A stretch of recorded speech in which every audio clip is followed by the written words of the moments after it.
Hello, everybody. Thank you so much for tuning in today. My name is Jesse Mayfield-Sheehan. I am coming to you live from Warren Field in Brookline, Massachusetts, here to bring you this opening game of the Lou Tompkins All-Star League 17 and Under Division Tournament of Champions. Today's contest pits the second seed of the 17 and Under A Division, Brookline, as they host the 7th-seeded Belmont team. Should make for a good contest here. The last time these two teams faced off ended up being quite the close contest, so I would expect a good one from them today as well. As you can see on the mound for Brookline today will be number 10, Eli Rothman. He'll face off against the Belmont lineup, which I'm going to give to you right now as we finish up the opening game warm-ups. Leading off for Belmont, playing left field, number 1, Shea Donahue. Batting second, the shortstop, number 16, Sean Noon. Batting third, the catcher, number 4, Caden Phimister. Batting cleanup, the center fielder, number 9, Henry Malanson. Batting fifth, the extra hitter, number 19, Jerry Zhu. Batting sixth, the pitcher, number 2, Damon Reyes. Batting seventh, the center fielder, number 8, Clark Kenzinger. Batting eighth, the first baseman, number 21, Seamus Jones. Batting ninth, the third baseman, number 22, Ryan Halloran. And rounding out the lineup, batting 10th, the second baseman, number 3, Sean Benson. So that is the starting lineup for Belmont. They come into this game as the 7th seed, having finished the regular season at 6-7. While Brookline, the 2 seed, after an impressive 11-3 campaign. Like I said, the last time these two faced off, it was back on July 23rd, and it ended up being quite the close game for most of it. Brookline ended up coming up with the win 9-5. Or 9-7, my mistake. 9-7. It was a pretty close one, but Brookline held on to win, and here we go with the first pitch of this one. That one comes in low. That'll be ball 1 to Donahue. Donahue didn't actually play the last time these two teams faced off, so a different look for Brookline's defense here. The 1-0 from Rothman, and he slices it high. It looks like it might stay in play. It's into shallow left, tracked and caught by the third baseman, number 9, Sam Polgreen. So a pop-out opens things up here in the top of the first, and now up the shortstop, number 16, Sean Noon. Noon was 2 for 4 with an RBI the last time he faced Brookline. We'll see what he does with this at-bat. First pitch from Rothman. That one comes low and inside for ball 1. Rothman actually earned the save the last time Brookline played Belmont. He came in the final inning and got 2 clutch strikeouts to preserve the lead. This one's a hard grounder, fielded by Donnell O'Neill, the second baseman. Thrown to first. They get him just in time. It was a bit of a reach for the first baseman, number 0, Andrew Silverman. But he manages to keep his toe on the bag. And the 4-3 groundout makes it 2 outs. Now at the plate, the catcher, number 4, Caden Phimister. First pitch again comes in low for ball 1. Seeing a bit of a pattern here. Phimister, his last time against Brookline, he was 2 for 3 with a hit by pitch, a stolen base, and a run scored. The 1-0 swung on and missed for strike 1. This will be the first batter who's going to go more than 2 pitches against Rothman. It's been a very efficient top of the first inning. The 1-1 gets a piece of it, but that's going to be strike 2.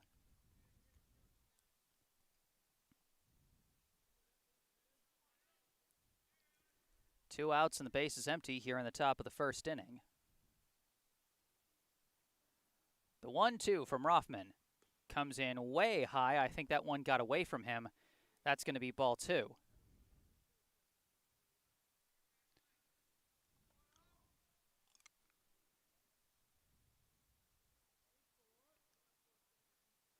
Now Rothman with the 2-2 pitch. He slices this one. It's going into shallow left, tracked by the shortstop. Caught by number 6, Jack Martel. That'll be out number 3. Rothman sends the top of the Belmont lineup down in order. And after a very efficient top half, we now go to the bottom of the first inning. Taking the mound for Belmont, as I said, will be number 2, Damon Reyes. And he'll be facing today's Brookline lineup, which I'm going to give right now. Leading off for Brookline and playing first base, number 0, Andrew Silverman. Batting second, the pitcher, number 10, Eli Rothman. Batting third, the left fielder, number 12, Daniel Villa. Batting cleanup, the shortstop, number 6, Jack Martel. Batting fifth, the center fielder, number 11, Brage Golding. Batting sixth, the extra hitter, number 13, Conrad Wickman. Batting seventh, the right fielder, number 16, Jake Levin. Batting eighth, the third baseman, number 9, Sam Polgreen. Batting ninth, the catcher, number 17, Avery Melton. And batting 10th to round out the lineup, number 3, the second baseman, Donnell O'Neill. So that'll be your Brookline lineup for today. Silverman at first, Rothman the pitcher, Villa in left, Martel at short, Golding in center, Wickman the extra hitter, Levin in right, Polgreen at third, Melton behind the plate, and O'Neill at second.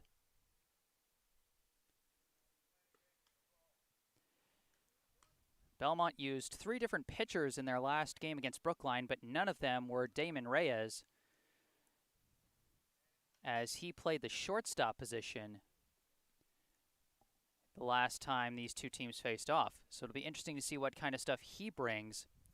Brookline had a very productive game in terms of the scoreboard the last time that they faced off against Belmont.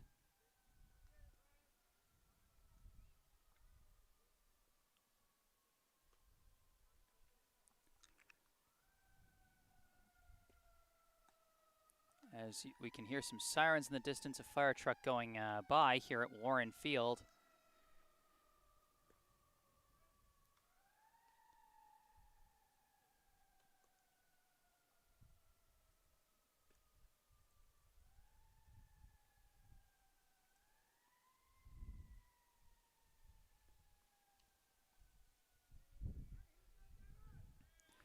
Now leading off for Brookline to start the bottom of the first inning, this will be the first baseman, number 0, Andrew Silverman. First pitch from Reyes comes in high for ball 1. Silverman, the last time against Belmont, he went 1 for 3 with a double, a walk, 2 runs scored, and an RBI, as this one comes in high for ball 2.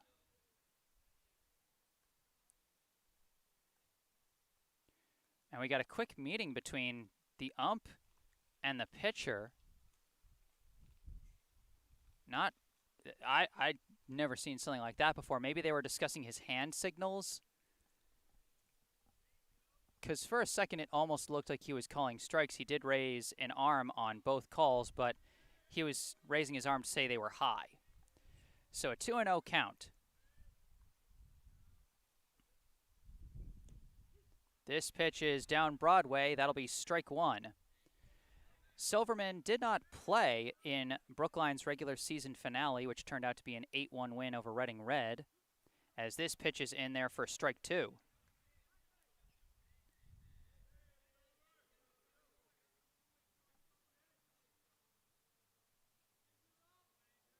Now the 2-2 pitch. Big swing and a hard grounder over to the shortstop, fielded, thrown to first. Tough scoop, but the first baseman's got it. A 6-3 ground out starts things off, well fielded by Sean Noon and well scooped on the throw by Seamus Jones. Now 1 out with nobody on. At the plate, this is going to be pitcher versus pitcher with number 10, Eli Rothman. First pitch catches the high part of the zone for strike 1.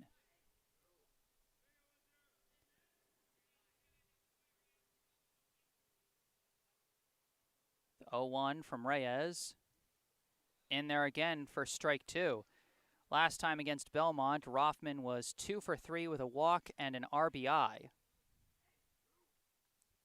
The 0-2 stays alive with a reaching swing. Count remains 0-2. In the regular season finale, Rothman broke out of a bit of a mini slump he was having.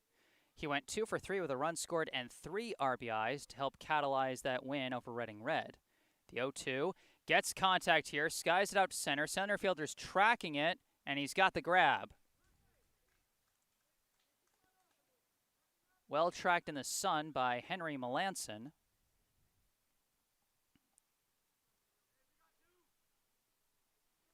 And a quick 2 outs here in the bottom of the first. Apologies for the shakiness there, just trying to make sure my camera is relatively level. Coming to the plate for Brookline, the left fielder, number 12, Daniel Villa. First pitch catches the high corner for strike 1. If there's any problems with the broadcast, please feel free to let me know in the live chat if my camera's off center or there are any audio problems. I prefer to know, as this pitch comes in high for ball 1. Villa, the last time against Belmont, was 2 for 4 with a pair of steals, a run scored, and an RBI. This pitch comes in low for ball 2. And of course, last week against Reading Red, Villa was 1 for 3 with a run scored and an RBI. He also got the win on the mound with 6 strong innings of work.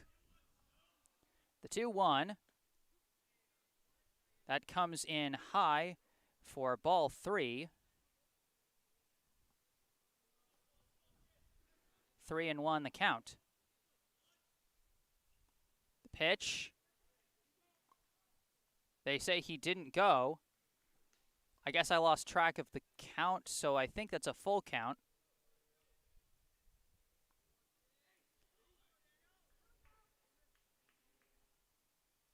Payoff pitch. In there for strike 3. Villa thought he had the walk, but instead he's got the strikeout looking. We are through 1 here at Warren Field in Brookline, Massachusetts. Scoreless thus far. I am Jesse Mayfield-Sheehan. I will be taking a short mute break. I'll be back. Stay tuned.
Hello and welcome back. I am Jesse Mayfield-Sheehan, live here at Warren Field in Brookline, Massachusetts, giving you coverage of the Lou Tompkins All-Star League A-Division Tournament of Champions. Bringing you this contest between the second-seeded Brookline team and seventh-seeded Belmont.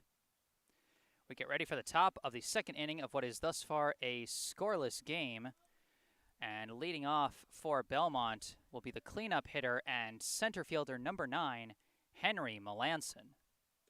The first pitch from Eli Rothman is high for ball 1. Malanson, his last time against Brookline, he was 1 for 2 with a double, a walk, a hit by pitch, a strikeout, and a run. And this one he slices over the backstop. That's going to be strike one. Both teams have gone down in order in the first inning. Both still looking for their first base runner.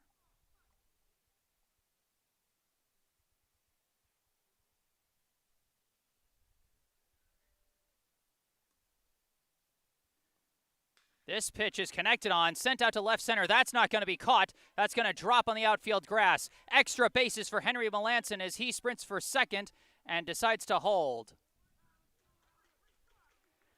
Our first hit of the day, and it's a big one. A double to left center by Henry Malanson. And Belmont is the first to threaten. Now with nobody out and a runner in scoring position, up comes the extra hitter, number 19, Jerry Zhu. First pitch, he connects for a dribbler, fielded by Rothman, and he seals the lead runner while getting the 1-3 ground out. A quick stab by Rothman. You can tell he typically plays first base with a move like that. And now with one out and a runner at second, it's pitcher versus pitcher again with number 2, Damon Reyes. First pitch, and he skies this one out to center. Golding on his horse, tracking it. He's got the nice catch. Runner's going to tag and head for third. They throw down to third. The throw gets away, well backed up by Rothman. And Malanson successfully advances. So 2 outs. And the game's first run just 90 feet away. Coming to the plate now is the center fielder, number 8, Clark Kenzinger. Pitch, and this one is sliced foul. That one goes into the tennis courts, but thankfully doesn't hit anybody. Kenzinger, his last time against Brookline, 1 for 4, a strikeout, a run scored, and an RBI. He's hoping to get an RBI here. Pitch. Catches the outside corner. That'll be strike 2. Quick 0-2 count to Kenzinger. Malanson stands at third with 2 outs. The pitch. That one comes in low for ball 1. 1-2. Rothman trying to get out of the jam here. He's been working very fast. Back-to-back one-pitch at bats to get those 2 outs. Pitch here. This one skips, well covered by Melton. And that's going to be ball 2. With the runner at third, if anything gets past Melton, that could be a run on the board. Instead, for right now, it's a 2-2 count. Rothman sets. The 2-2 pitch. Gets contact over the second baseman and into right field. That's going to be an RBI single for Kenzinger. Henry Malanson scores the game's first run, and Belmont takes a 1-0 lead. Now at the plate with 2 outs and a runner on first, the first baseman, number 21, Seamus Jones. First pitch is in there for strike 1. Jones, his last time against Brookline, 2 for 3, a double, a walk, a run scored, and 2 RBIs. Pitch, runner takes off, it comes in low, and no time for Melton to collect it. That's going to be a stolen base for Kenzinger.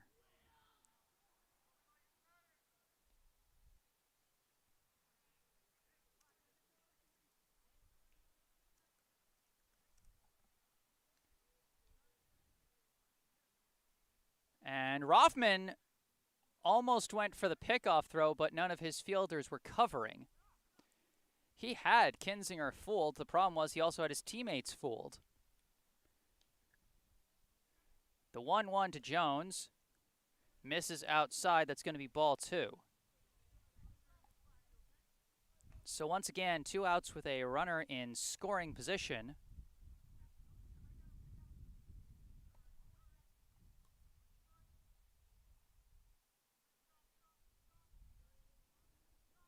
Rothman starts and stops. I think a timeout must have been called by somebody, because I'm not an expert on the balk rule, but I feel like under normal circumstances that would have been a balk.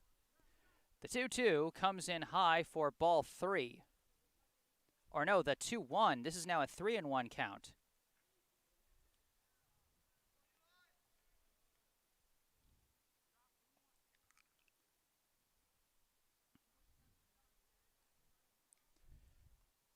And he turns around and looks at the runner, but doesn't make a throw. Just keeping Kenzinger honest on second base there. Count is 3-1 to Jones. Pitch is sliced to the backstop, and that's going to be strike 2.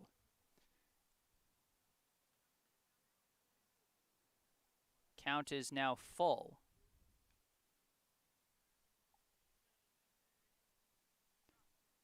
Two outs, runner at second. Belmont already with a 1-0 lead, trying to extend it. The payoff pitch comes in low, and that's going to be ball 4. Jones trots down to first base, and now with runners at first and second and 2 outs, up comes the third baseman, number 22, Ryan Halloran. Halloran was actually the leadoff hitter the last time against Brookline. He went 0 for 3 with a walk and an RBI. Pitch comes in outside. That's going to be ball 1.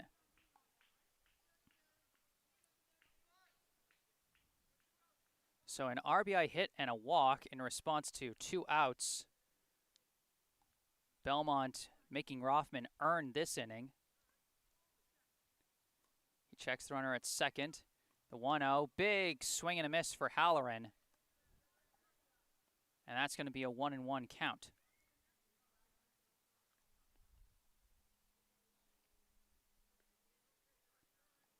Now the 1-1, that comes in high and outside, and that's going to be ball 2.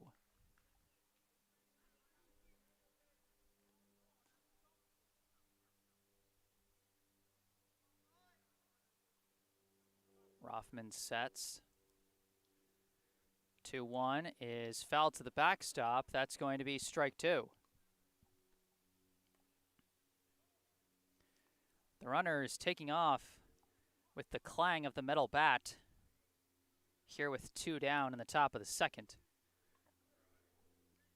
A base hit to the outfield could score another run. The 2-2 comes in high for ball 3. After so many quick at-bats to start, including a pair of one-pitch at-bats this inning, the past few have really been making Rothman work for it. Count is full to Halloran. Payoff pitch, runners go, and it just misses low and away. That's going to be ball 4 again. Bases now loaded, and we're going to have a meeting at the mound with Rothman, Melton, and the Brookline manager, John Busey.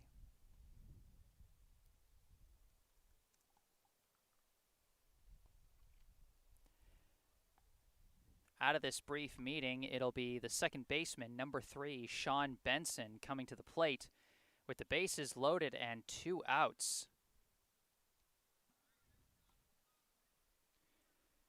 Henry Malanson led off this inning rather explosively with a double to left center, but then 2 one-pitch at-bats resulted in a ground out and a fly out, and it seemed like Brookline might get out unscathed.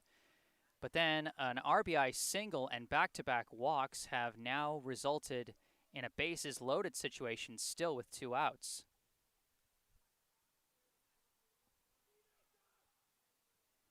First pitch to Benson. That skips in for ball 1.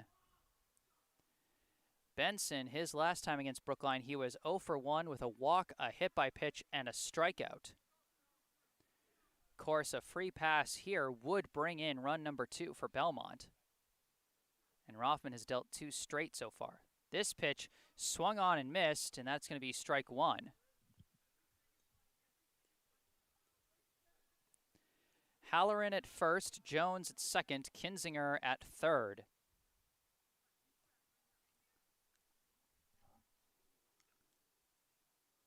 And it appears that A soccer ball had briefly come into the field to play, and they had to get rid of it.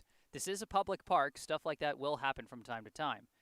The pitch swung on and missed again. He's got him really chasing those high heats. And it's now a 1-2 count.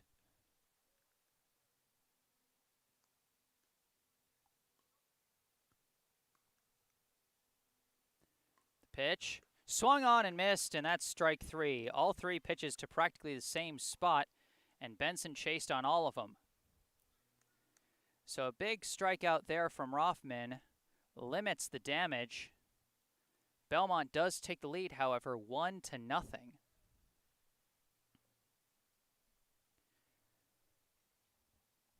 It's a rather warm day today. Temperature in the high 80s, low 90s at the moment, with plenty of bright sunlight still out here at Warren Field. It's expected to be a pretty warm week, pretty much all the way through to the weekend. One of those situations where you really feel bad that all the players have to wear these long pants. Obviously, it's for the safety of their legs when they go to slide, but still, in this heat, it's rough. Of course, this game actually a rescheduling of what was supposed to be played yesterday. I'm not sure. My guess is the field wasn't in good conditions after some rain during the night, Monday night and Tuesday morning. But before we start this inning, I'll take... actually, this inning is about to get started, so leading off for Brookline will be the shortstop, number 6, Jack Martel. Damon Reyes, his first pitch of the inning, catches the zone for strike 1. Martel, his last time against Belmont, he was 2 for 4 with a strikeout, a steal, and a run scored. The 0-1 pitch, that one misses for ball 1. In the last game against Reading Red, Martel went just a flat 1 for 3. The 1-1 pitch, that comes in high for ball 2. 4, 5, 6 hitters due up here for Brookline. So Martel starting it off with Brage Golding on deck and Conrad Wickman in the hole. That pitch misses as well, and we've got a 3-1 count here for Martel.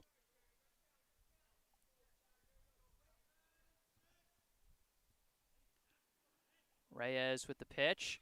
Good contact here, but right at the shortstop. Well fielded by Noon. Thrown to Jones, and that's going to be out number 1.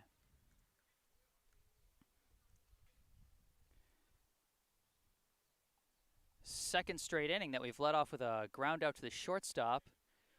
And actually, that they made a defensive switch. That's Ryan Halloran now at the shortstop position. Not sure where they moved to Noon. But now at the plate is Brage Golding. He shows bunt, but pulls back and it hits him. So a hit by pitch for Golding.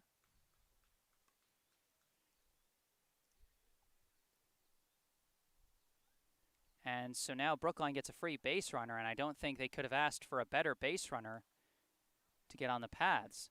Now at the plate is the extra hitter, number 13, Conrad Wickman, as he takes the first pitch high and inside for ball 1. Belmont's got to be careful. I would bet money that Brage Golding is going to try and steal before this inning's over. And right on that pitch, that's on cue. High ball, and Golding doesn't even have to slide. That just speaks to the... Oh, is he going to... No, he's not going to take off. There was a bit of an erroneous throw back to the pitcher. But Golding decides to hold at second. As I was saying, it kind of speaks to his speed, that even with a high pitch, which, you know, just sort of gives the catcher the perfect position to throw from, he still beat him by a mile. The 2-0 pitch comes in high to Wickman, and that's going to be a 3-0 count. Wickman, last week against Reading Red, he was 1 for 3 with an RBI, and he'd like to get an RBI here to tie this game. 3-0 the count, runner on second. And it's a 4-pitch walk. So the steal kind of a moot point. But regardless, Brookline now with runners at first and second and 1 out. And up comes the right fielder, number 16, Jake Levin.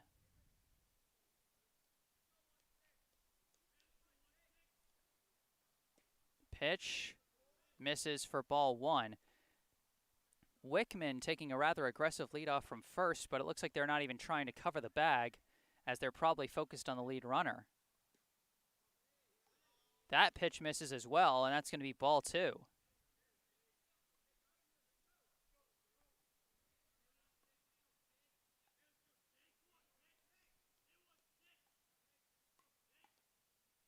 The 2-0, and foul to the backstop, strike 1. That's the first pitch in the strike zone from Reyes since Martel's leadoff groundout. Since then, it was a hit-by pitch, a 4-pitch walk, and now a 2-1 count to Levin. And that one catches the high corner for strike 2. Levin, his last time against Belmont, he was 0 for 4 with a strikeout, a stolen base, a run scored, and an RBI. And a throwback to second, gets away from the fielder, but Golding decides to hold.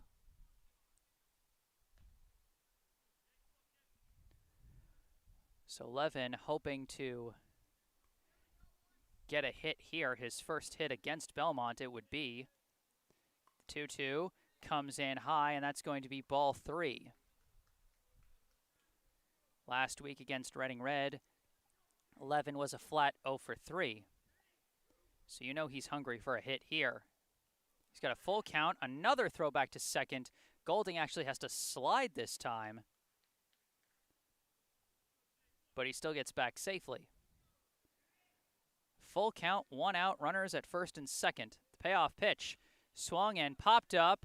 This one's going to stay in play. Jones coming in to catch it, and he's got the grab, and that's going to be out number 2.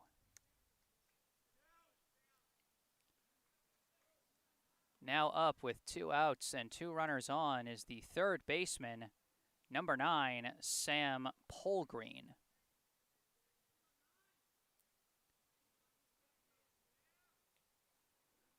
Polgreen, another guy eager for a hit in this situation, as the first pitch misses for ball 1. Last week against Reading Red, he was 0 for 2 with a strikeout. And another throwback to second to check on Golding. Last time against Belmont, Polgreen was 0 for 3 with a walk, a steal, a run, and an RBI. Pitch, Golding's taking off here, pitches a strike, and he almost didn't even need to slide. Golding kind of tripped over the bag. And they're going to check and make sure he's okay. And Wickman stole second as well, so it's now second and third. Count is 1-1 to Polgreen. The pitch comes in high for ball 2. They've got to be careful here. A pitch gets past the catcher, and Brookline's going to tie this game. The 2-1. That one misses as well, and that's ball 3.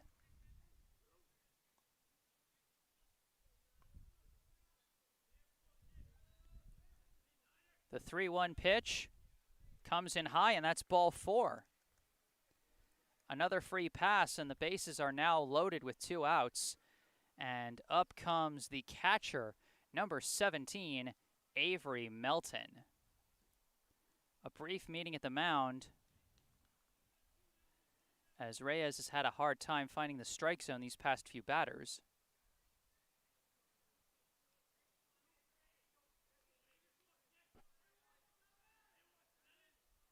First pitch to Melton is over the catcher's head, but takes a favorable ricochet, and Golding decides not to go. Melton, his last time against Belmont, he was 0 for 1 with 2 walks. And of course, if he gets a walk here, that's going to bring in the tying run. Belmont leads 1-0. This pitch is in there for strike 1.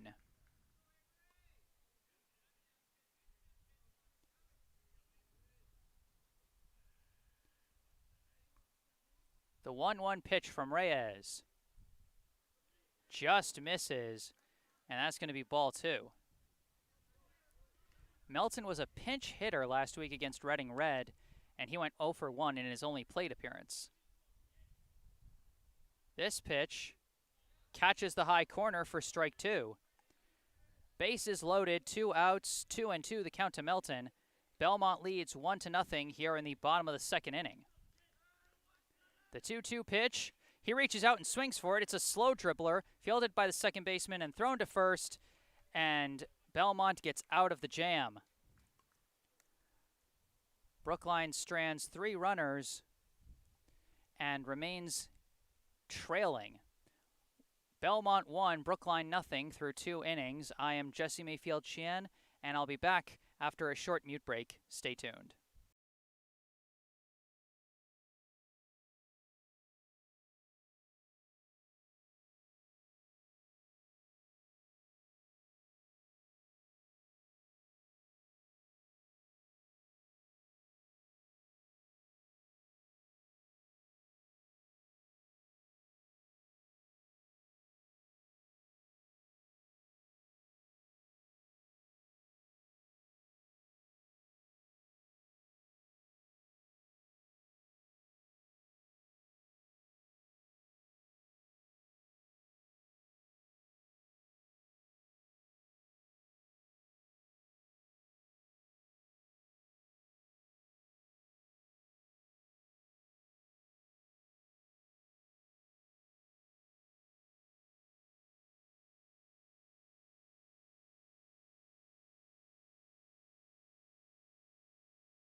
Welcome back to Warren Field in Brookline, Massachusetts.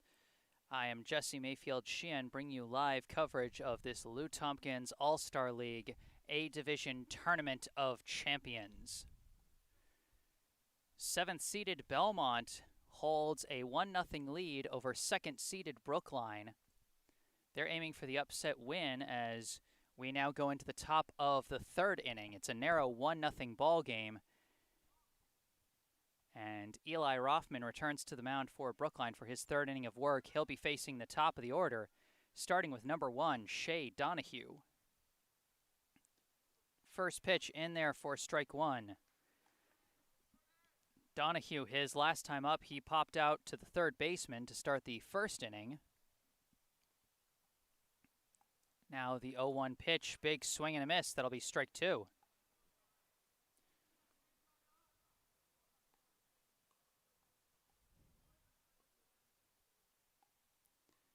Now the 0-2 pitch.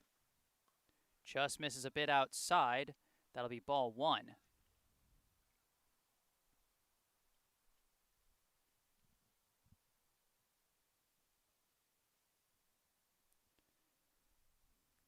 And hard contact here, and it's fielded by Martel. Spinning throw over to first, and he's got him.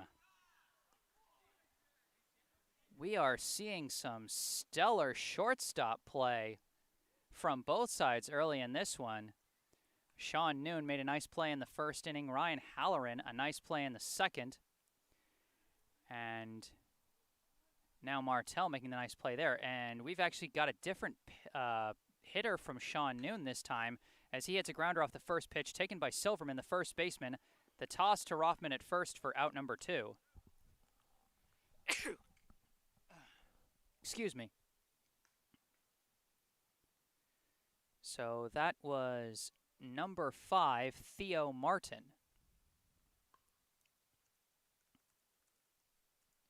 With the 3-1 ground out. Now the first pitch to Caden Phimister is a strike. Phimister, his last time up, popped out to the shortstop. And this time he gets hit. That is a hit by pitch.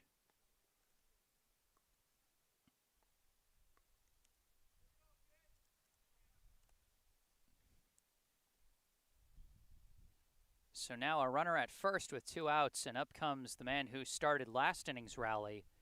That's number 9, Henry Malanson. He had a big double to left center and went on to score. First pitch to him is fouled to the backstop. That's going to be strike 1.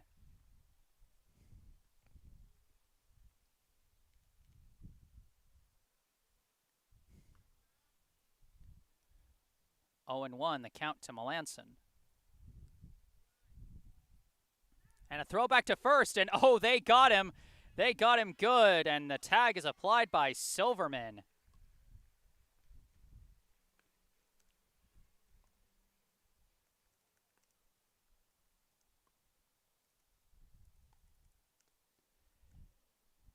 That runner was absolutely frozen.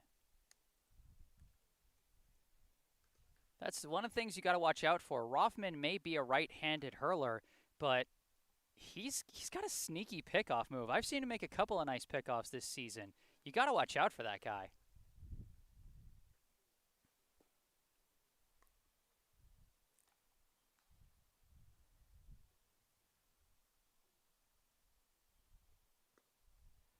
So we head to the bottom of the third. The score remains Belmont 1, Brookline 0.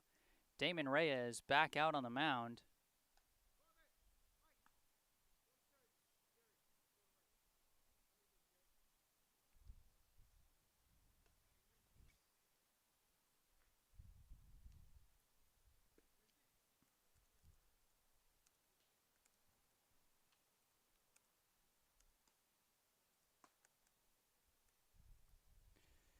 Due up for Brookline is going to be the 10, 1, and 2 hitters, Donnell O'Neill, Andrew Silverman, and Eli Rothman. Now, don't be fooled by Donnell O'Neill's spot at the bottom of the lineup. He's a pretty strong on-base hitter. He's got a small strike zone, and he's able to work that pretty well into a number of walks. And getting him on the base paths for some of the more reliable hitters like Silverman and Rothman is just the strategy that head coach John Busey is going for with this Brookline lineup. First pitch, and that's a big swing and a miss. That'll be strike 1. O'Neill, the last time against Belmont, he was 0 for 0 with a sacrifice bunt, 2 walks, and a run scored. And this time he got a piece of it, fouled it off the catcher's mask, off the backstop and over the backstop. So that's a quick 0-2 count to O'Neill.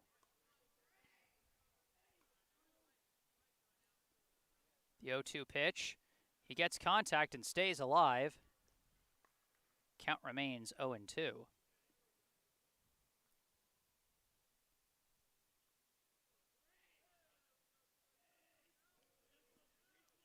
The 0-2 pitch again. And a delayed swing is blooped out into left. Is that fair? That's a fair ball. That's going to be a single for Donnell O'Neill.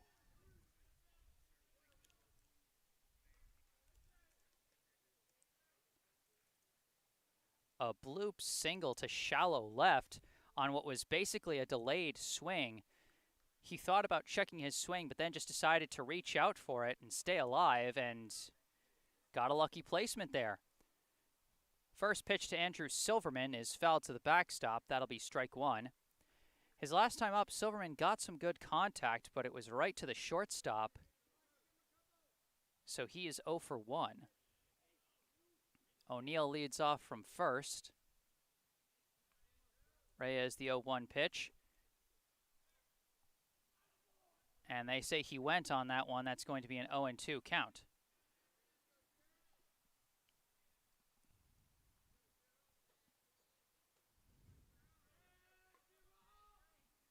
The 0-2.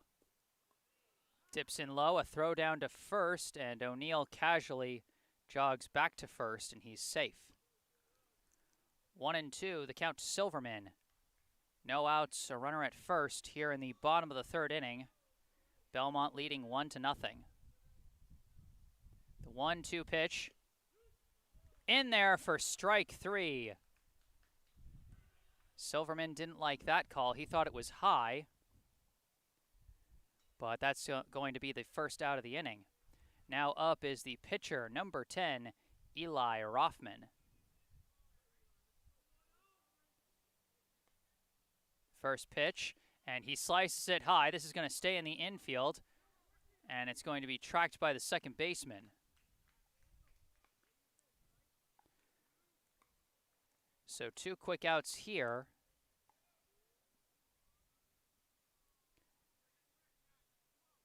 That one caught by a different second baseman, by number 10, as Belmont's been rotating around its fielders. A bit hard to keep track of, but with 2 outs and a runner at first, up comes Daniel Villa. First pitch, runner's taking off, pitches in there for a strike, and O'Neill steals second.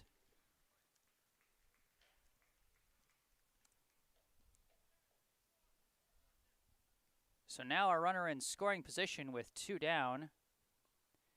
Here in the bottom of the third, and O'Neill slid so hard he took the base.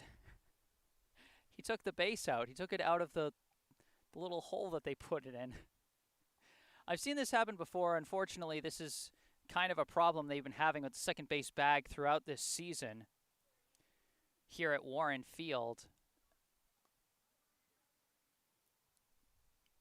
So, going to be a brief break in the action while they try and fix that. When we come back, it'll be an 0-1 count to the left fielder, number 12, Daniel Villa. His last time up, Villa struck out looking to end the first inning. He'll be hoping to put the ball in play this time. A hit to the outfield could potentially bring in the tying run. 2 outs, runner at second. The 0-1 pitch. That one misses low. That's going to be ball 1.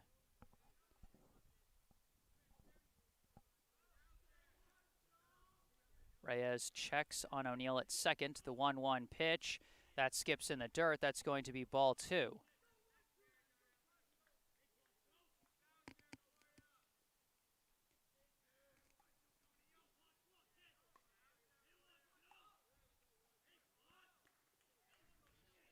Reyes, the 2-1 pitch, and Villa golfs this one out to right field. It's being tracked and through the trees, and it drops harmlessly foul.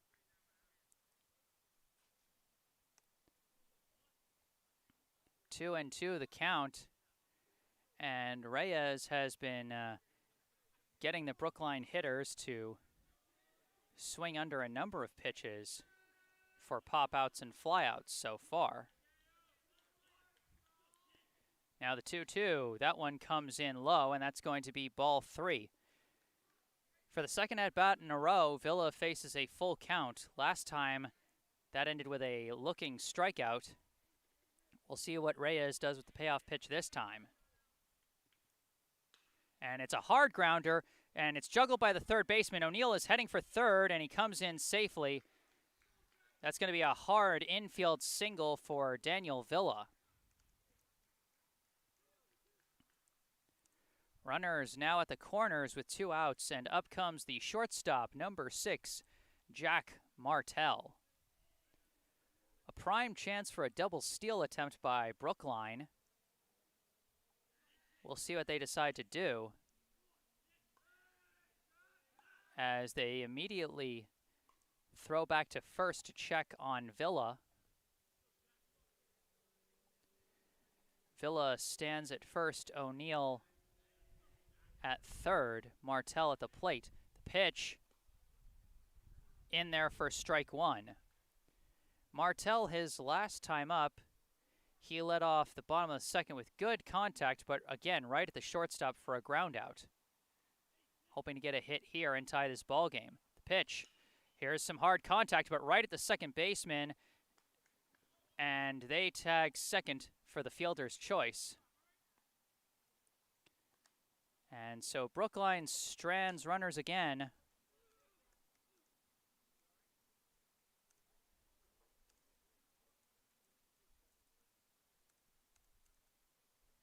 And that ends the third inning. The score through 3. Belmont 1, Brookline 0. I am Jesse Mayfield-Sheehan. I'll be back with the fourth inning after a short mute break. Stay tuned.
Welcome back. I am Jesse Mayfield-Sheehan here at Warren Field in Brookline, Massachusetts, bringing you the top of the fourth inning of this Lou Tompkins All-Star League A-Division Tournament of Champions contest between second-seeded Brookline and seventh-seeded Belmont. Belmont with the lead 1-0 through 3 innings of work. And leading off here in the top of the fourth will be number 9, Henry Malanson.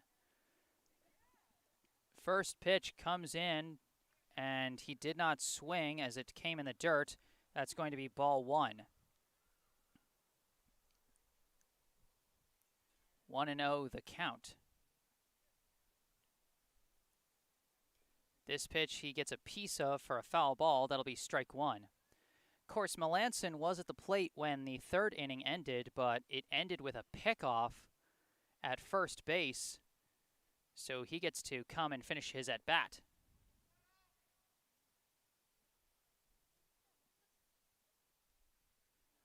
Rothman with the 1-1. Big swing and a miss. That's strike 2.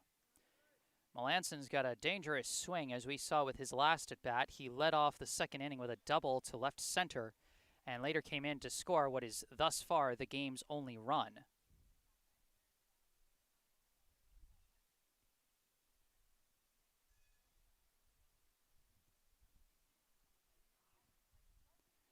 The 1-2. Good contact here. Right at the shortstop, though. Martel with the throw, and he guns him down.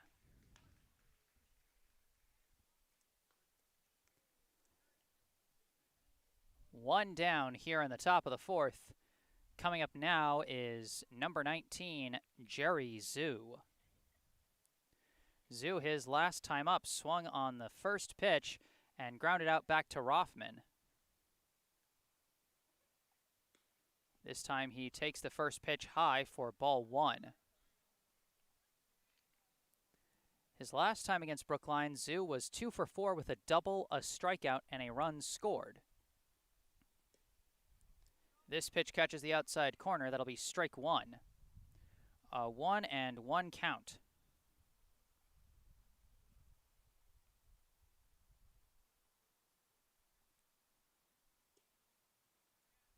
That pitch just misses low, and that's going to be ball 2.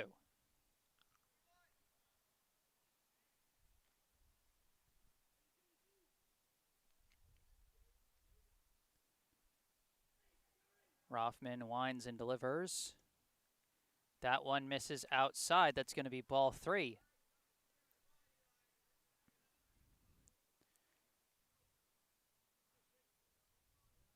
Three and one the count. And this pitch is fouled to the backstop. Count is now full.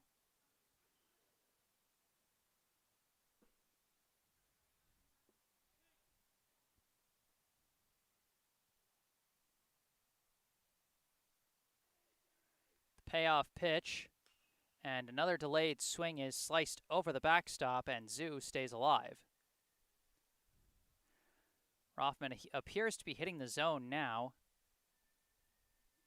He gave up 2 walks in the second inning and hit 1 batter in the third. He doesn't want to give up any more free passes. The payoff pitch again is again fouled off. Zoo showing some fight here. 3 straight foul balls, 2 of them coming with 2 strikes in the count.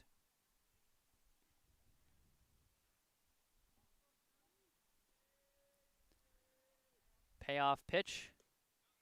This time misses outside, and Zoo battles his way to a walk.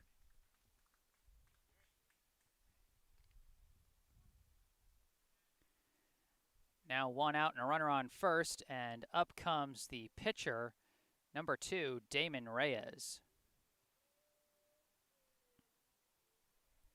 First pitch, he connects, sends it to right. It's being tracked and caught easily by Levin. So that's a big turnaround to get if you're a pitcher whose team is trailing 1 pitch and 1 out to make it 2 down. Now coming up with 2 outs and a runner at first is number 8, Clark Kenzinger.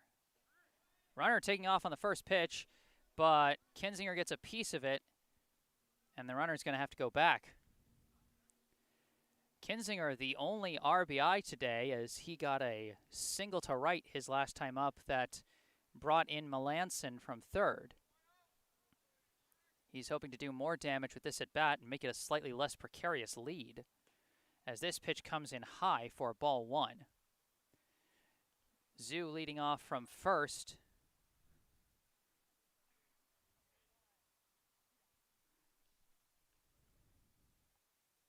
Now the 1-1, Zoo takes off again. Contact this time, out to center field. Jumping catch by Golding, and that'll end the inning.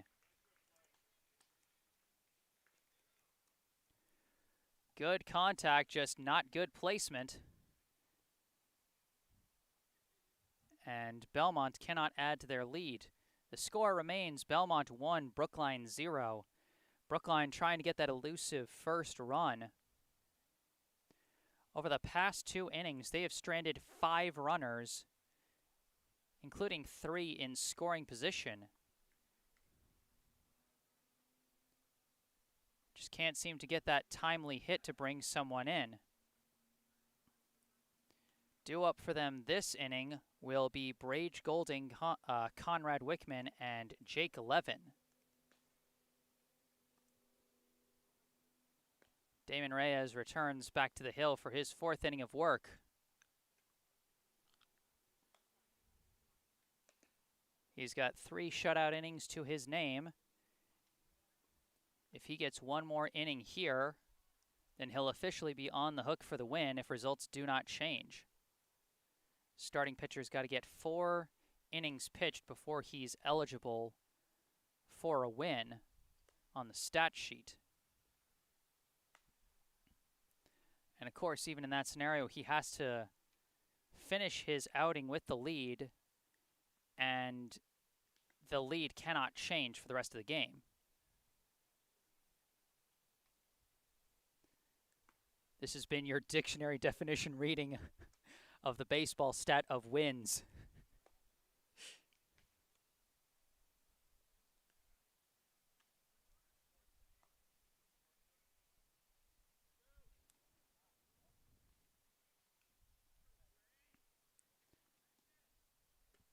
Got a bit of a cool breeze now blowing through Warren Field as the sun continues to set out here in Brookline, make things a little cooler.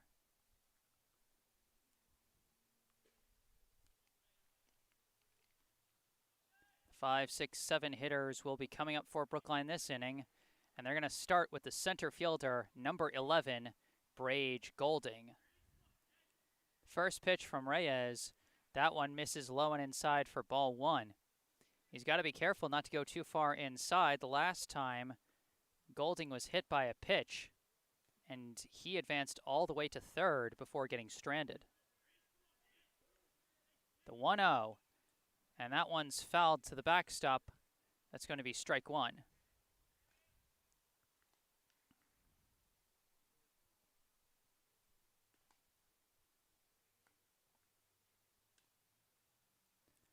The 1-1 pitch comes in high for ball two.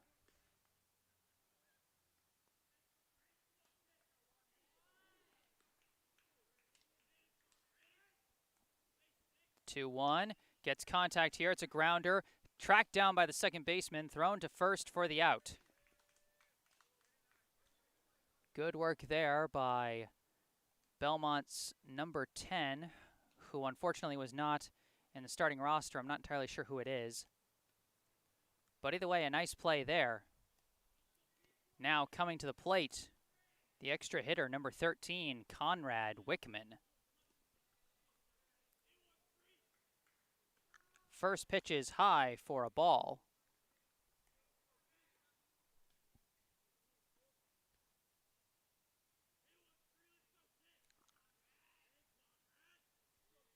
The 1-0 pitch curves in there for strike one.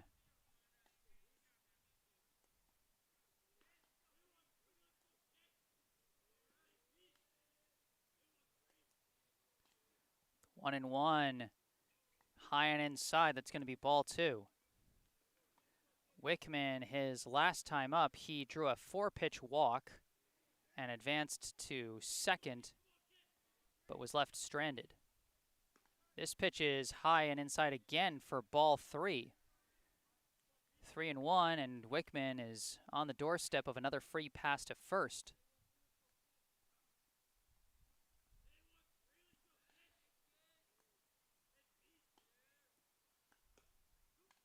That pitch catches the corner for strike two. Wickman thought about swinging but decided against it, and now he's got a full count.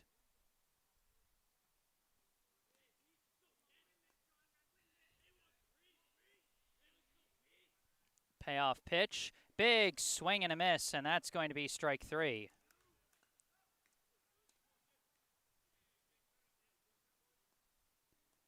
Now 2 outs with the bases empty, and up comes number 16, the right fielder, Jake Levin.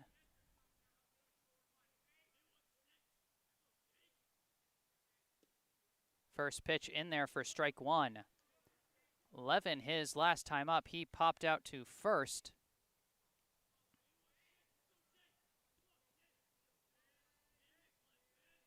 Now the 0-1 pitch comes in low for ball one.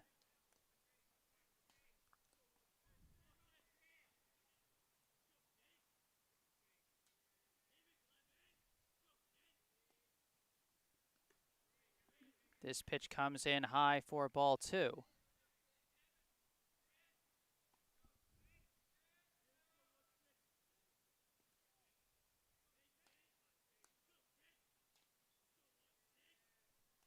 The 2-1 pitch catches the corner for strike two. 2-2 the count.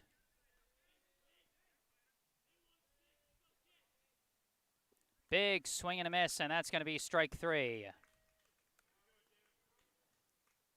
Brookline goes down in order with a pair of strikeouts on top of it. And we are now through 4 innings. The score, Belmont 1, Brookline 0. It's been quite the different result compared to the last time these two teams faced off. Again, last time it was a 9-7 final, And now we're over halfway through this contest, and there's only one run between the two teams. So a very different game, this one. This is why you play the game, because you never know what's going to happen. Once again, I am Jesse Mayfield-Sheehan, bringing you live coverage of this Lou Tompkins All-Star League A-Division Tournament of Champions contest between Brookline and Belmont. If you like the broadcast, make sure to hit that like button. If you want to stay up to date on my broadcast, be sure to subscribe to the channel. You can also follow me on social media. Links to my Facebook and Instagram accounts are in the description of this video, as is my email address if you want to reach out to me for coverage of a ball game or maybe a special highlight reel you want me to put together using games that I've covered. I charge $100 for each game that I cover and $100 for any multi-game highlight reels. And payment information is also in the description of the video, my PayPal and Venmo accounts. So feel free to like, subscribe, or reach out, whatever you would like to do. We get ready now for the top of the 5th inning. And leading off is going to be number 21, Seamus Jones. Big swing and a miss. And that's going to be strike one. Jones, his last time up, he drew a walk.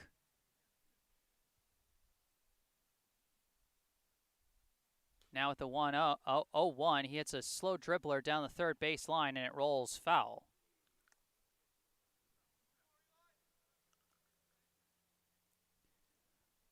Oh, and 2 the count, and that's actually not Jones. That is actually number 5, Theo Martin.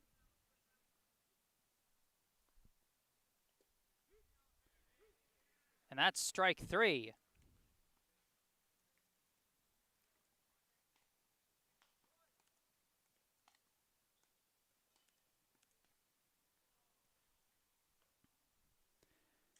Now coming to the plate with one out is number 22, Ryan Halloran. Big swing and a miss for strike 1. Halloran, his last time up, he drew a walk as well. Now the 0-1 pitch. In there for a quick strike 2. 5 pitches, 5 strikes for Rothman. He's coming in aggressively this inning.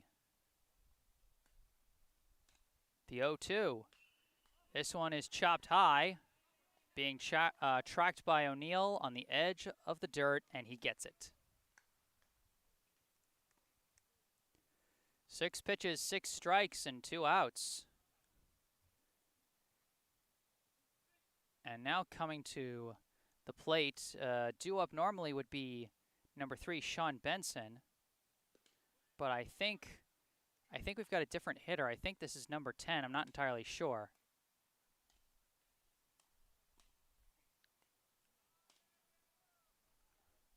Pitch hits a hard grounder here, fielded by Martel, thrown to first, and that's going to be out number 3. I was right, that was number 10, whose name unfortunately I don't know. But that is a 6-3 ground out.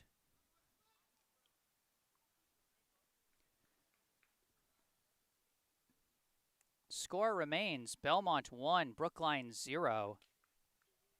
Belmont got 1 run on the board in the top of the 2nd. And outside of that, it's been a complete pitcher's duel on both sides. Eli Rothman and Damon Reyes just trading turns on the mound as they continue to put the opposing hitters down. Due up for Brookline will be the 8, 9, and 10 hitters. The bottom of the lineup here in the bottom of the 5th. Excuse me. Namely, it'll be Sam Polgreen, Avery Melton, and Donnell O'Neill.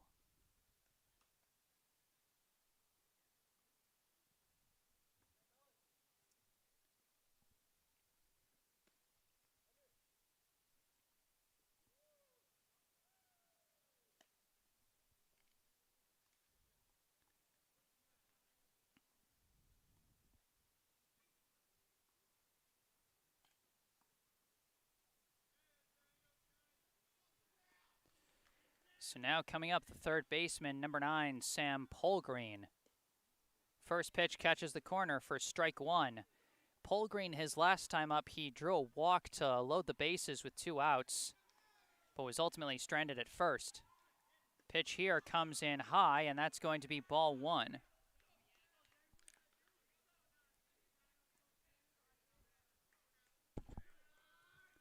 The count to 1-1 to Polgreen. And couldn't check his swing that time. And that's going to be a 1-2 count.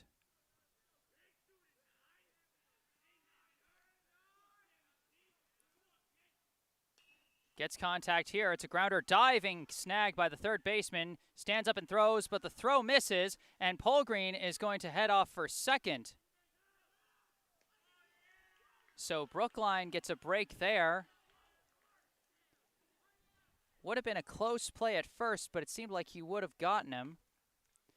So Polgreen reaches on the E5 and advances to second.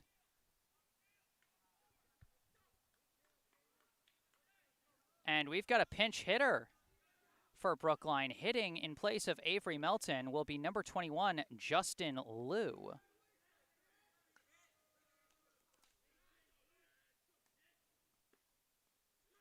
First pitch misses just outside, ball 1.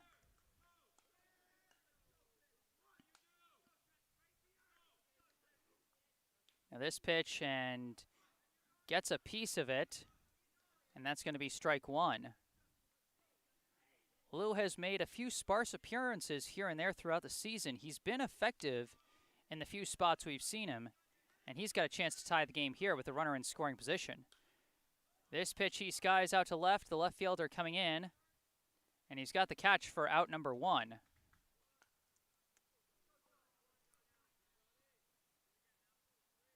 One out and a runner at second. Coming up now is the second baseman, number 3, Donnell O'Neill.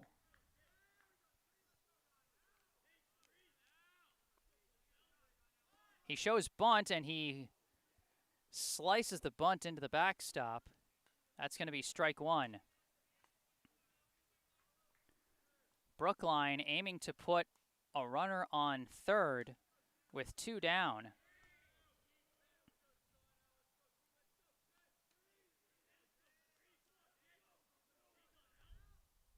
But they decide not to go for the sac bunt this time, and O'Neill takes strike 2. So no bunt opportunity here, and an 0-2 count to O'Neill. His last time up, he got a bloop single to left, got all the way to third, but was stranded there, as this one misses high and outside for ball 1. O'Neill now hoping not to strand Polgreen, who stands at second with 1 out. Pitch. That one comes in high for ball 2. Like I said, O'Neill has got one of the smaller strike zones in Brookline's lineup, and that makes him a real threat to draw a walk. 2-2 pitch. Just misses outside. That's going to be ball 3.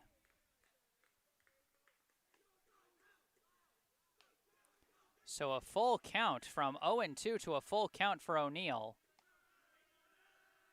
Payoff pitch. He swings and fouls it.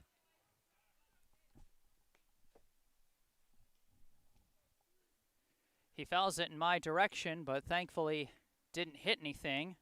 Count simply remains full.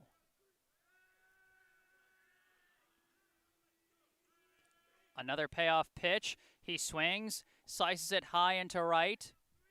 Caught by the right fielder. Polgreen takes off, hesitates a bit, running down to third. They might catch him. No, he slides in safely.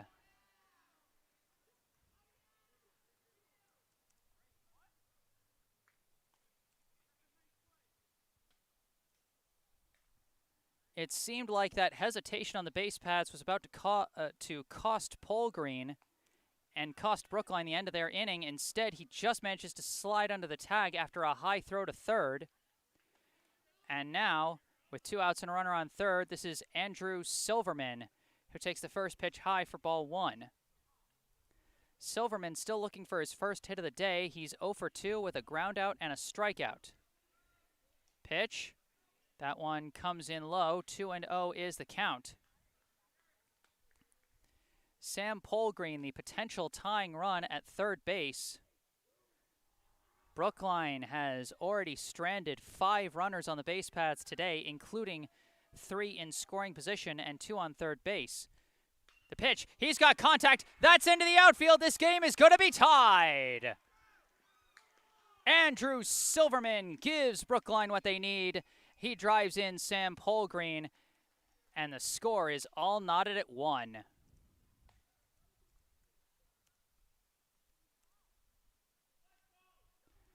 Now a meeting at the mound with Reyes, his catcher Phemister, and the head coach for Belmont. And it looks like that's going to be the end of the day for Reyes. A strong 4 2/3 innings of work, limiting Brookline to 1 run, and 1 unearned run at that. It's been some real lucky breaks for Brookline, if we're being honest. Polgreen reaches on the throwing error by the third baseman. You could make an argue potentially for an infield hit, just given how hard and how well placed that grounder to third was, and how he might have, had to rush the throw after getting up from the diving position. But either way, the throwing error at least advanced Polgreen from first to second. And then, after the second out came on a fly out to right by Donnell O'Neill, Polgreen was hesitating after he tagged up. He hesitated on his run down to third, but just ended up going, and he lucked out with a high throw to third base that he was able to slide under. And then Andrew Silverman coming out with the big game-tying hit with 2 outs.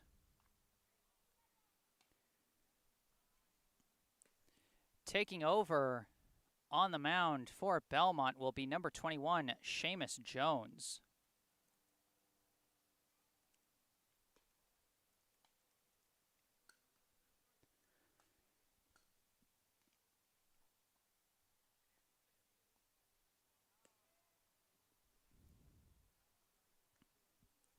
So they're switching from a righty to a lefty pitcher. Gives the Brookline hitters a really different look for the rest of this game. Coming up for Brookline with a runner on first and 2 outs, it'll be the pitcher, number 10, Eli Rothman.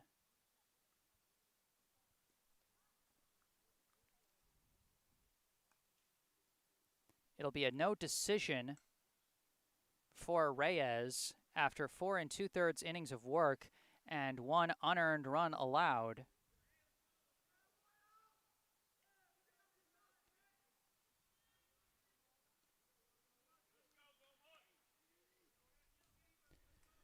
Now, after the warm-ups, it looks like we're ready to get going.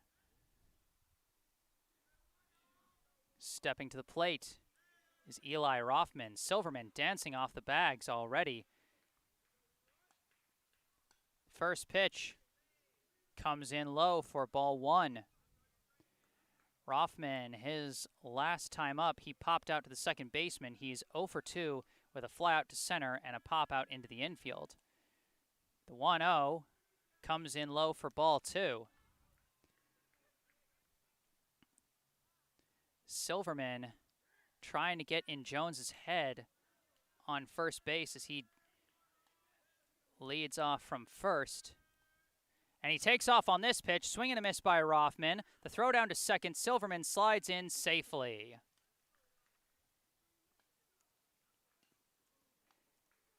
If he had collided with the second baseman there, Brookline could have made an argument for runner interference. Second baseman was hovering real close to him.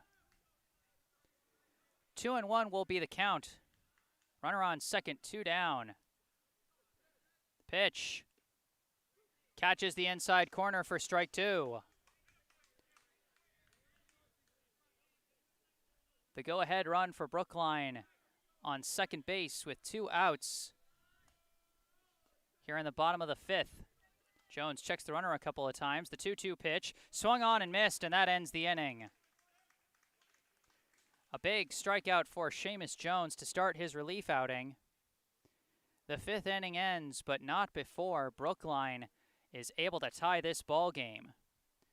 I am Jesse Mayfield-Sheehan here at Warren Field in Brookline, Massachusetts. Your score after 5, Brookline 1, Belmont 1. I'll be back with the 6th inning of this playoff thriller after a brief mute break. Stay tuned.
Hello and welcome back. I am Jesse Mayfield-Sheehan here at Warren Field in Brookline, Massachusetts.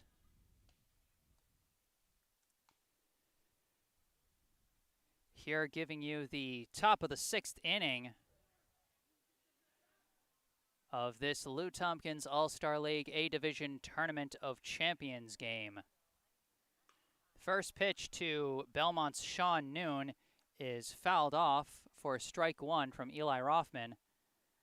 I have officially completely lost track of the batting order for Belmont. I thought Donahue was due up, but I'm not sure. This pitch comes in low for ball 1. Also, Belmont appears to have 2 guys with the jersey number 5, just to be perfectly confusing. So if there are some names I miss, I apologize. If there are any Belmont fans watching this one, feel free to let me know if I've, what I've screwed up here, what I'm missing. As this pitch is going to miss for ball 2, 2-1 will be the count to Sean Noon.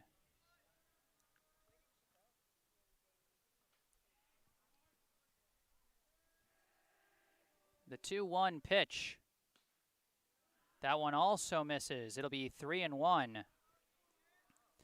The score tied 1-1 after Andrew Silverman got the game-tying hit to drive in Sam Polgreen last inning. Big swing and a miss for Noon. That'll make it a full count.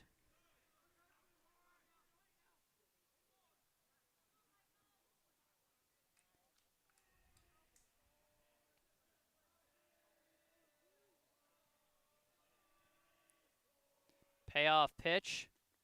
That one misses outside, and that's going to be a free pass down to first for Noon.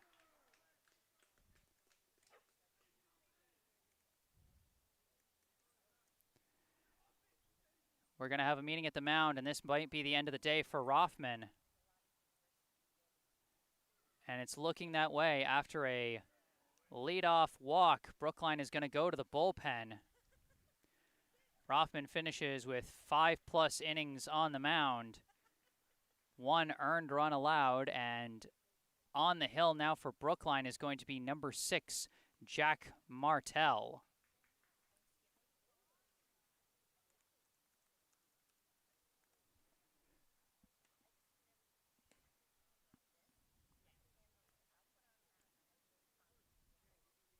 It looks like they're going to move Jake Levin to shortstop and put Andrew Silverman out in the outfield while they have Eli Rothman take his regular spot at first base.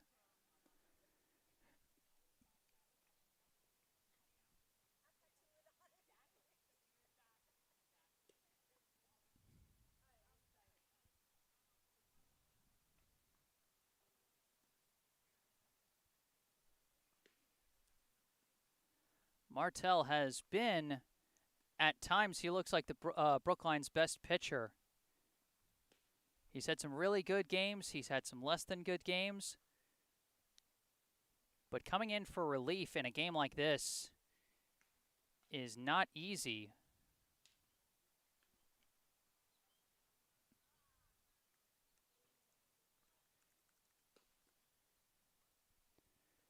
You know, I've said it before.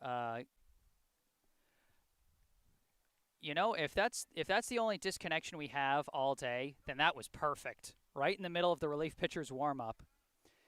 So Shea Donahue is running for Sean Noon over at first for Belmont.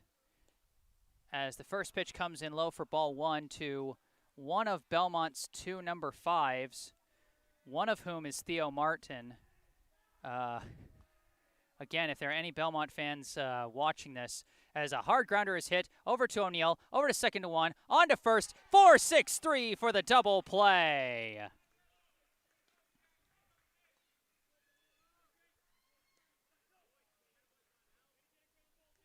Flawlessly executed by the Brookline infielders, and you could see the fist pump from Jack Martel. If you're a relief pitcher, that's exactly how you want your outing to start. So now 2 down and the base is empty. And that first pitch is in there for a strike.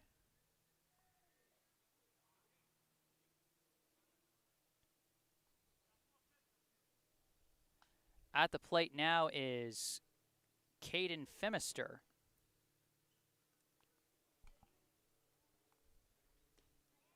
This pitch curves in for strike 2, so an 0-2 count to Phimister.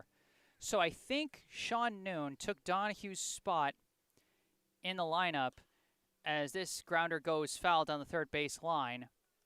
And then I think one of the number 5s took Noon's spot in the lineup, which I didn't know was something you could do, but I guess it's allowed. I'm sorry, I'm just trying to sort this out in my brain. 0-2 pitch from Martel, misses low and away for ball 1. So whatever it is, the count is 1-2 with 2 outs and the base is empty to Caden Phimister here in the top of the 6th. This pitch skips past the catcher for ball 2.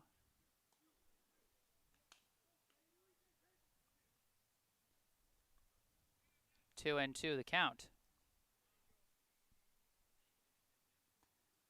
This pitch, he skies it out to right center. The outfielder is going to chase it, not going to get it. This will go for extra bases. Chased down by Golding and thrown back into the infield, and Phimister is going to slide into second. So Phimister instantly threatening to break open this game, and who else would be at the plate but the only guy who's scored for Belmont so far? That's number 9, Henry Malanson.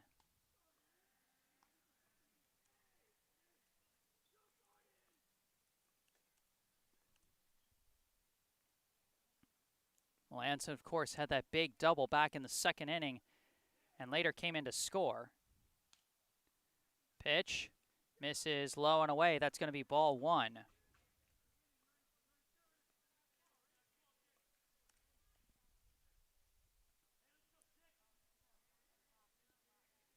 Martel checks the runner. The 1-0 in there for strike 1.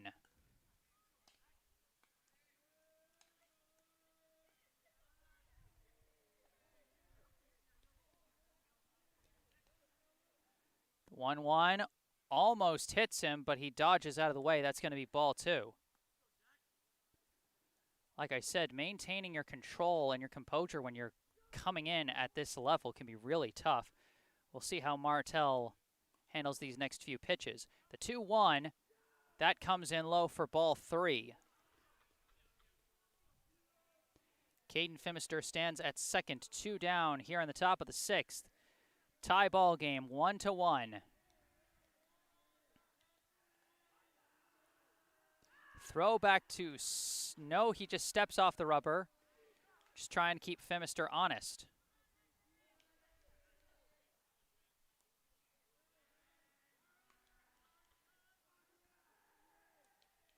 Pitch. This is a hard grounder. Past Pole Green into left field. The runner's being sent around. Throw coming to the plate. Caught by Melton. Did he get the tag? Yes, he did. That ends the inning.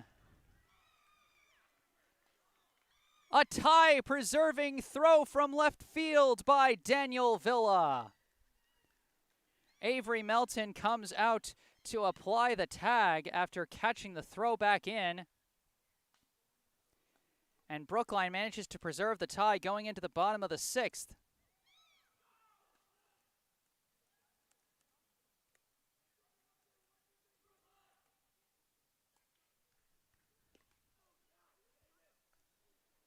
What an exciting game this has been. Like I said, last time these two teams played, it was a score fest. 16 total runs between the two teams. Now, just 2 runs between the two teams as we get ready for the bottom of the 6th with the score 1-1. Leading off for Brookline is going to be their defensive hero from the end of the top half, the left fielder, number 12, Daniel Villa. After him is going to be Jack Martel and then Brage Golding, the 3-4-5 hitters, coming up to face Belmont's reliever, number 21, Seamus Jones.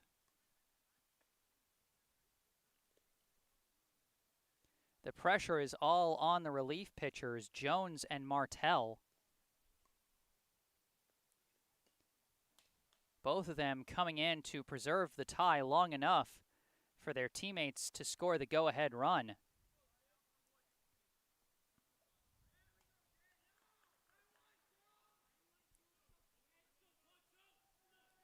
First pitch to Villa, in there for strike 1.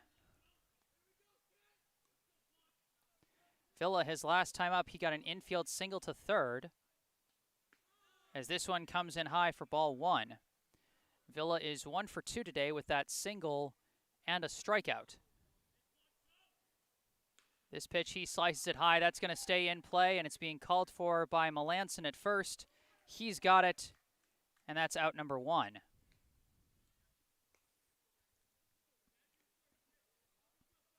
Now coming to the plate, trying to add to his own cause, the relief pitcher, number 6, Jack Martel.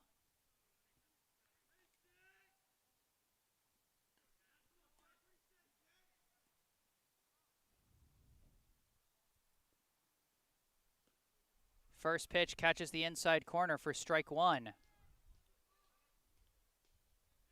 Martel, his last time up, he grounded into a fielder's choice to end the 3rd inning, stranding runners at the corners.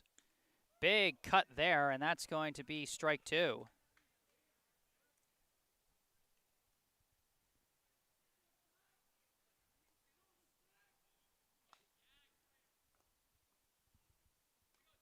Oh, 0-2 the count. Runner at first. Runner's nowhere, and now 2 outs as Martel goes down swinging on 3 pitches. Jones making fast work of the middle of the order for Brookline. 2 down on just 6 pitches, and now up to the plate, the center fielder, number 11, Brage Golding. He shows bunt, but he fouls it off, and that's going to be strike 1. He's been trying to lay down those bunt singles all season, and he's gotten a couple of nice ones, but a lot of them have been fouled off. 0-1 the count. And the next pitch comes in high for ball 1.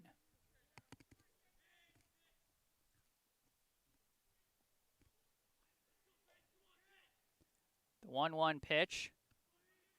That almost hit him. Instead, it'll be ball 2. Golding has already been hit by a pitch once. Now a 2-1 count. He shows bunt again, and he lays it down. It's down the 3rd base line. They are not going to get him, and the throw gets away. Golding is going to advance down to 2nd base. A bunt single from the bunt master, Brage Golding.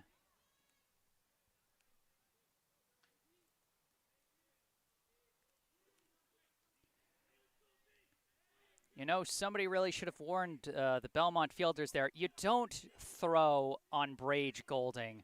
you're not going to catch him and you're just risking an error. So now Conrad Wickman at the plate with a runner at second and 2 down as he takes ball 1. All tied at 1 apiece. The potential go-ahead run stands at second. The 1-0 pitch, big cut and a miss. 1-1, the count to Wickman. Wickman, his last time up, he struck out swinging. You know he wants to put a ball in play here. The 1-1 makes contact. It's a slow dribbler to second, fielded by the second baseman, and thrown to first to end the inning.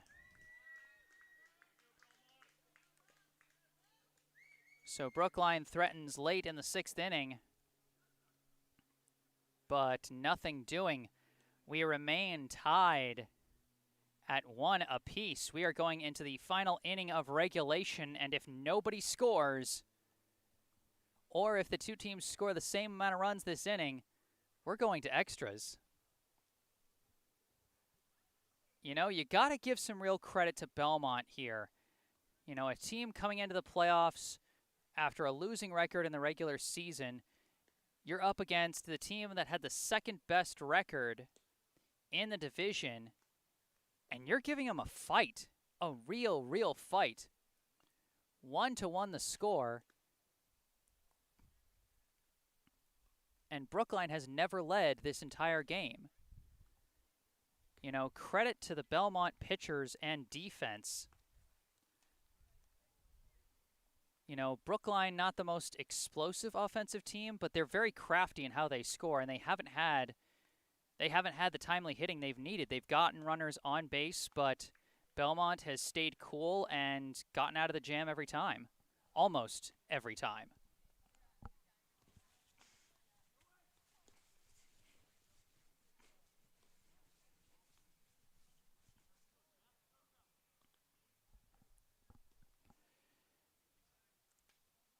Of course, credit also has to be given to the Brookline pitchers and fielders. They've made a number of nice plays, especially last inning, a 4-6-3 double play, and then a throwout at home to end the inning and preserve the 1-1 tie.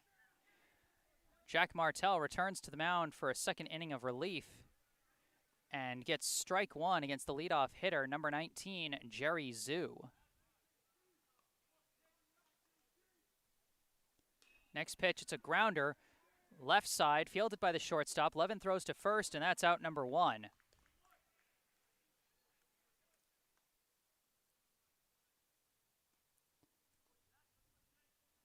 Up next, the original starting pitcher, number 2, Damon Reyes.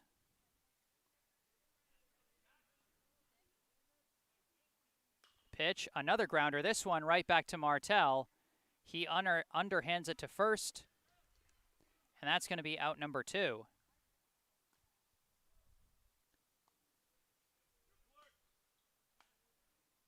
Now up is number 8, Clark Kenzinger. 2 outs and nobody on. Pitch comes in high for ball 1. Of course, Kenzinger, he's driven in Belmont's only run so far today. His RBI single to right back in the second inning brought in Malanson. And this time he sends it out to right center, tracked and caught by Silverman.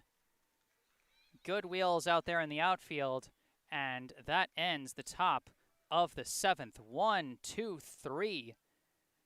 An efficient 5-pitch inning for Jack Martel. And we are now about to head to the bottom of the 7th. Brookline going to be sending out their 7, 8, 9 hitters, Levin, Polgreen, and Melton. It'll be interesting to see if they pinch hit Melton again. Last time he was pinch hit with Justin Liu, but he still got to come out and catch. Seamus Jones returns to the mound for another inning of relief for Belmont. He's been doing a pretty effective job so far. He came in with 2 outs and a runner at first back in the bottom of the 5th. The inherited runner stole second, but then he got out of that inning and got through the 6th inning pretty scot-free, and now he comes in for the 7th. He's pitched 1 1/3 shutout innings of relief thus far, and he's trying to make it 2 1/3 and send this game to extras. Meanwhile, for Brookline, Levin, Polgreen, and Melton, or whoever hits for Melton, they're going to be trying to end it. The winner of this game moves on in the winner's bracket, while the loser will drop down to the loser's bracket. This is a double elimination tournament, so you only need to win 2 games. A loss here will not eliminate either team, but neither one wants to be on the brink of elimination, which is what they would be if they lose today.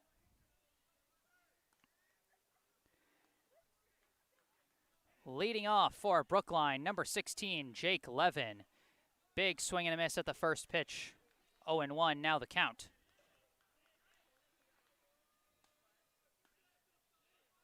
Levin fouls this one over the backstop for an 0-2 count. His last time up, he struck out swinging to end the 4th inning. He is 0 for 2 thus far with a strikeout and a pop-up. And now he faces an 0-2 count. Jones, the pitch. And he golfs this one high into shallow left. It's being tracked and barely caught by Reyes at short. But he did make the catch. That's going to be out number 1. Due up now with 1 out and nobody on. The only one who has scored for Brookline thus far. No, actually, I think we've got a pinch hitter for Polgreen here. And that's going to be strike 1 to whoever it is. I can't quite make out the jersey number here. I think that's Nathan Toretsky. It is Toretsky. And he fouls off the next pitch. That's going to be strike 2. So an 0-2 count to Nathan Toretsky. Pinch hitting for Sam Polgreen. Toretsky did have a really nice breakout game against Reading Red last week. He got 2 hits and scored both times he was on the base paths.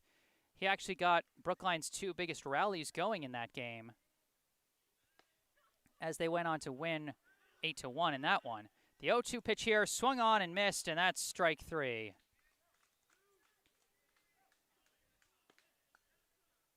So 2 outs here. And they'll send Avery Melton to the plate with 2 outs and the base is empty.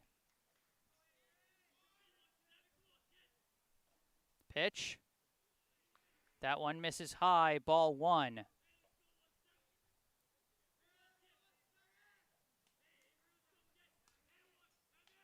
1-0. That one comes in low for ball 2. Melton, his last turn in the order, he didn't get a chance to hit. They brought in Justin Liu to pinch hit. Now the 2-0 pitch, he swings and misses for strike 1. His first time through the order, Melton grounded out to second to leave the bases loaded. Now the 2-1 pitch, another big swing and a miss. That's strike 2.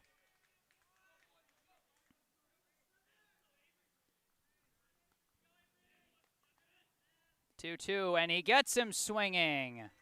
Back-to-back strikeouts from Seamus Jones. And I'm going to say it, those 2 magical words, extra innings. We are through 7 here at Warren Field, and a winner has yet to be decided. The score, Brookline 1, Belmont 1. I am Jesse Mayfield-Sheehan, and I'll be back with the 8th inning, our first inning of extras, after a short mute break. Stay tuned.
Hello and welcome back to Warren Field in Brookline, Massachusetts.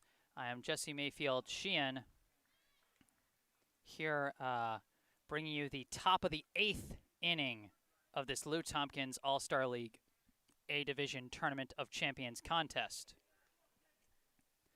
Through 2 pitches, Belmont's Seamus Jones faces a 1-1 count against Brookline's reliever Jack Martel. The 1-1 pitch is in there for strike 2.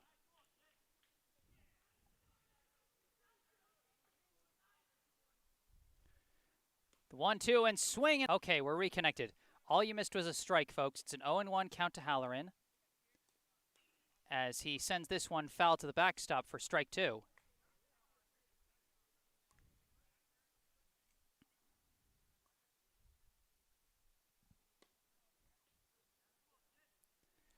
Oh and 2, the pitch, and he gets a piece of it for a foul ball. He was getting ready to run on the called drop third strike, but he got a piece of it. 0-2 remains the count. 1 out, nobody on. Brookline 1, Belmont 1. This pitch, he hits a hard grounder over to second, fielded by O'Neill, and thrown to first for out number 2. You know, you really got to give credit to the fielders on both sides. There's been a couple of errors on Belmont's side, but really not a lot of mistakes as number 10 comes to the plate. Swing and a miss, strike 1. In fact, I don't think Brookline has had a single error so far today, as a check swing blooper goes into right, and nobody was covering first. Rothman was pulled off the bag to chase after it. And number 10 gets the check swing hit. Now at the plate is number 1, Shea Donahue.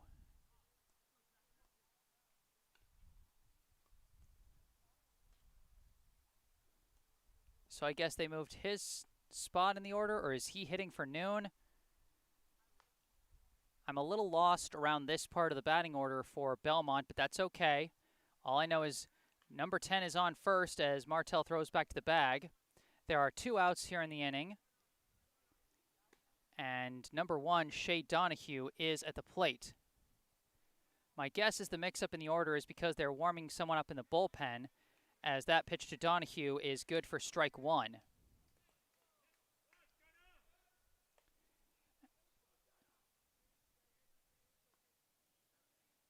Martel sets the pitch in there for strike 2.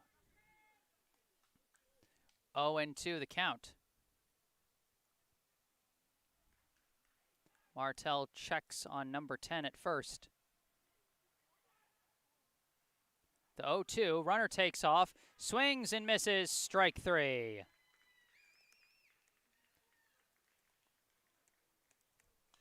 So Martel takes care of his end of the bargain. Gets out of the top of the 8th, and now it's up to the Brookline offense. It'll be the 10, 1, and 2 hitters coming up for Brookline. Donnell O'Neill, Andrew Silverman, and Eli Rothman. Silverman with the only RBI for Brookline thus far, as he got a big 2-out single to right to drive in Sam Polgreen.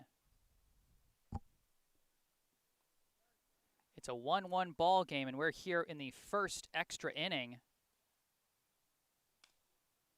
of this Lou Tompkins All-Star League 17 and under Tournament of Champions contest. The losing team will be 1 game away from elimination. The winning team will be 1 win away from earning a trip to the semifinals. The semifinals and ultimately the championship game are set to take place at Victory Field in Watertown this weekend. The semifinals scheduled for Saturday and the finals for Sunday.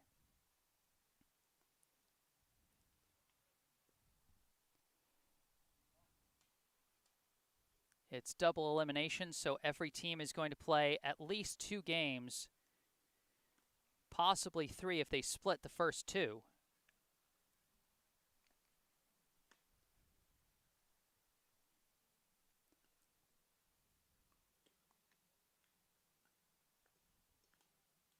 And of course, just by simple math, 4 teams are going to split the first 2.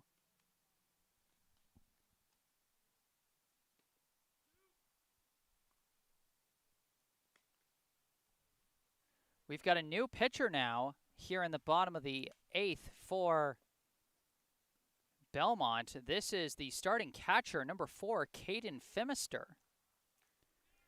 So Seamus Jones leaves the mound with a no decision after 2 1/3 shutout innings of work on the mound.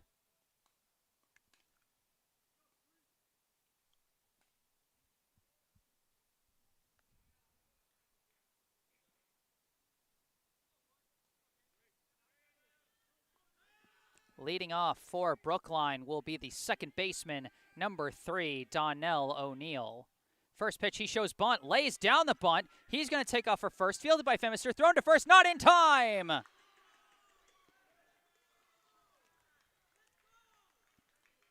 If Brage Golding is the bunt master, Donnell O'Neill is the bunt apprentice. A well-placed bunt single. And now the game-winning run is at first base with nobody out here on the bottom of the 8th and the top of the order coming up. First, it'll be number 0, Andrew Silverman. First pitch catches the inside corner for strike 1. Silverman, his last time up, he made this a tie ball game with an RBI single to right with 2 outs in the bottom of the 5th. Now we are in the bottom of the 8th, and we are still tied. As the next pitch catches the inside corner as well, a quick 0-2 count to Silverman.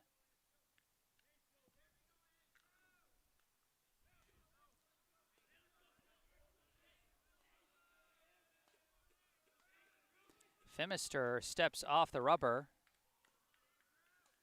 just to reset himself. 0-2 count. O'Neill stands at first. Nobody out here in the bottom of the 8th. Phimister sets. The 0-2.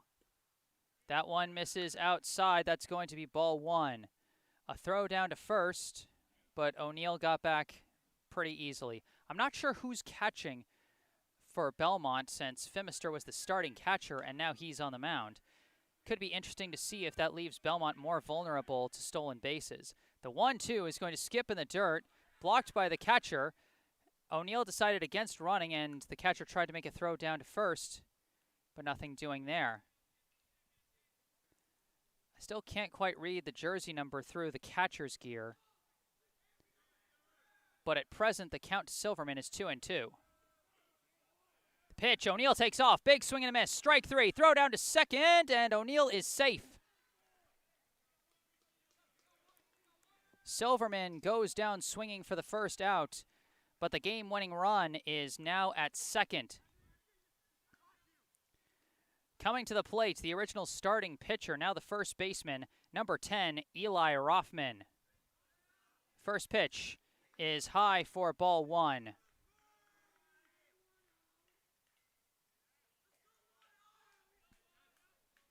One and 0 the count. O'Neill stands at second. The pitch, that comes in high as well for ball 2. It's the meat of the order due up for Brookline with a chance to win the game. 1 out and the winning run stands at second base.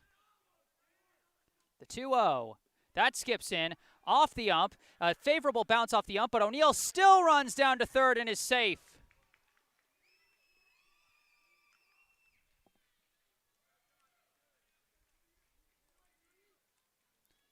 So the wild pitch gets the winning run down to third with 1 out. A ball into the outfield could end this. A sacrifice fly could walk us off.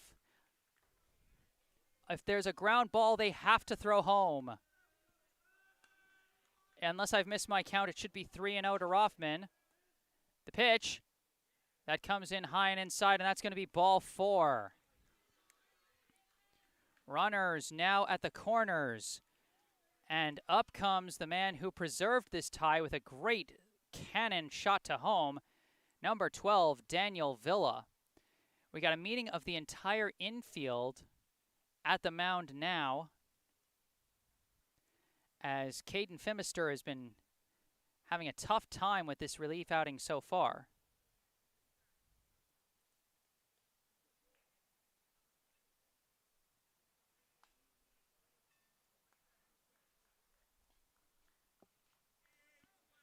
Runners at the corners, 1 out. Villa at the plate. Rothman takes off on the first pitch. Pitch comes in high. They don't even bother to throw. And it's now runners at first and at second and third, rather. 1-0 the count to Villa.